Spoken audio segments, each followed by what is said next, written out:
up? It's Richard here at Statifying Football. This is Week 15. These are the midday games, the 3:30 and later games for Saturday. Starting off with North Carolina, Miami. If you like offense, this is offense. If you want to see a preview for possible Heisman candidates for next season, if the quarterback for Miami, if Derek King, if he comes back, everybody's eligible to come back if they want. Derek King's a senior, but he can come back.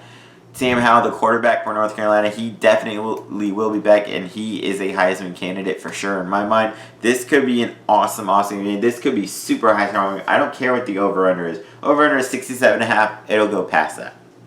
North Carolina, they destroyed Western Carolina 49-9. Sam Howell, 287, passing 2 touchdowns, 540 total yards. They turn over 3 times. They cannot do that against Miami. Miami will make them pay.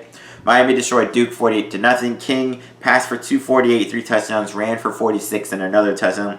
Mike Harley only had 2 catches, 105 and a touchdown. They had 524 total yards there and forced 5 turnovers there. This is going to be an awesome game. I'm kind of going back and forth, man. I think both teams are going to score a shit ton of points. Miami's favored by 3. That's about, I guess I'll go there. I'll go Miami there, but this is going to be close. I actually can't wait for that game. All right, Wisconsin and Iowa. Wisconsin lost a close game to Indiana 14-6. Graham Mertz 202 passing and an interception. They turned over twice in that game, and that's what did them in that close loss. Iowa, they beat Illinois 35-21. They were down 14-0, but came back. Spencer Pitt passed for 220 and 3 touchdowns. This is hallmarks of a Big Ten game. Wisconsin, Iowa, both not great at quarterback, so good, strong defenses. I got Iowa though. Wisconsin to turn over a little bit too much. Iowa knows how to force the turnovers and win nail-biting close games. It's got Wisconsin favored by 1. I think it could be Iowa winning by 1, so I got Iowa there. All right, Texas, Kansas. Texas destroyed Kansas State 69-31. Sam Ehlinger 274 passing and 2 touchdowns. Bijan Robinson ran for 172 and 3 touchdowns. Roschon Johnson ran for 139 and 3 touchdowns. It's 608 yards of offense. Kansas lost a close game to Texas Tech, a lot closer than I thought it'd be. They only lost 16-13. They had 214 total yards of offense. This is going to be close. Texas destroys them. Michigan State, Penn State. Michigan State lost big to Ohio State 52-12. Both their quarterbacks for Michigan State played and only combined for 180 passing yards and 2 picks. They turned over 4 times. Penn State, they beat Rutgers in a semi-close win, 23-7. Clifford, not great, 133 passing, a touchdown, a pick. They did run for 248. I think Michigan State has no offense. They don't know who their quarterback is. At least Sean Clifford, even though Penn State had started 0-5, Sean Clifford has been a pretty steady quarterback. And now they won 2 games in a row, and I do think they make it to 3 games in a row there. Washington and Oregon. Washington, both teams lost. Washington lost to Stanford 31-26. They were down 24-3 though. They almost came all the way back. Dylan Morris passed for 254, ran for 36 and a touchdown. Oregon really disappointing. They lost their 2nd game in a row. They're probably not going to play for the Pac-12 title. They lost 21-17 to Cal. Tyler Shuff 231 passing, a touchdown. They turned it over twice in that game, which is what did them in the end.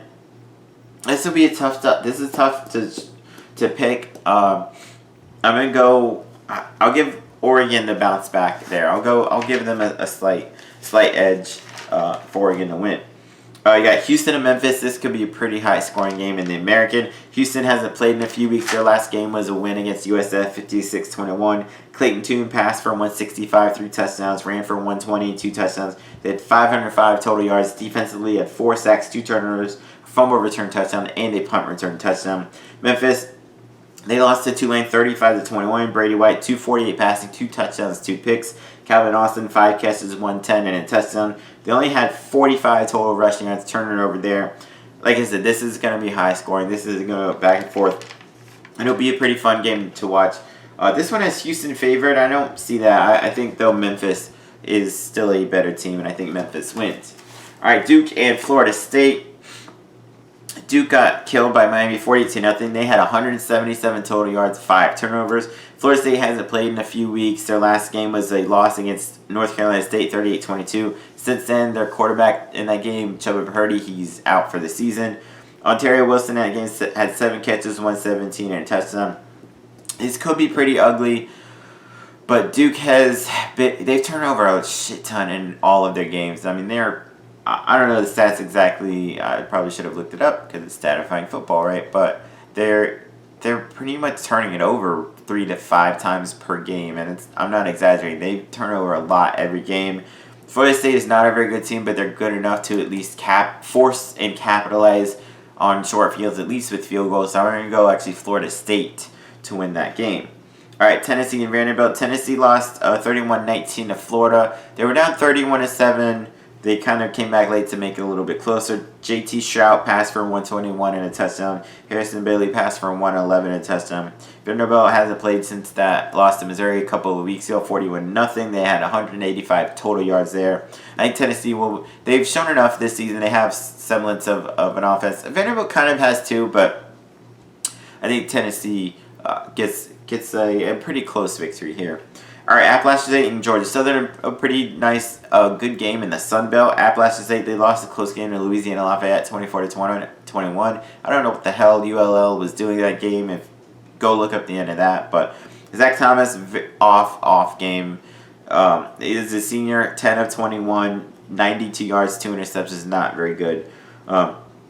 They turned over 3 times in that game, which just helped lead to a loss. Georgia Southern, they beat Florida Atlantic 20-3. Shea Werts wasn't playing. Justin Tomlin played, ran for 78 yards. They ran for 269 as a good option team does. They forced 4 turnovers and had a punt return touchdown in that game.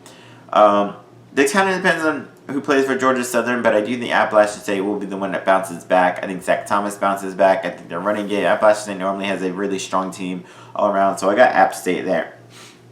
All right, in the final game of these midday games, Boise State and Wyoming. Boise hasn't played in a couple of weeks. They beat Hawaii a few weeks ago, 40-32. Bachmeyer in that game passed for 278, 1 touchdown, 1 pick. Andrew Van Buren ran for 113 and 2 touchdowns. Khalil Shakir had 11 catches, 130 and 2 touchdowns, and he had a kick return for a touchdown in that game. Wyoming, actually, surprisingly, they lost to New Mexico 17-16. Levi Williams, he was in 4-12, 73 yards and a pick. Then I think he got hurt. Then Gavin Bierup. Yes, the backup's name for Wyoming Cowboys is Gavin Bierup. He was 1 of 5, 18 yards and interception, ran for 38. Trey Smith ran for 154 and a touchdown, but they turned over 3 times in that game, which is what led them to a loss. Wyoming always plays Boise State tough, but this is a little bit different year. Wyoming will be tough, but I think Boise State will come out with that victory. So check out all my other videos. Got my primetime videos coming up next, so check that one out. Peace.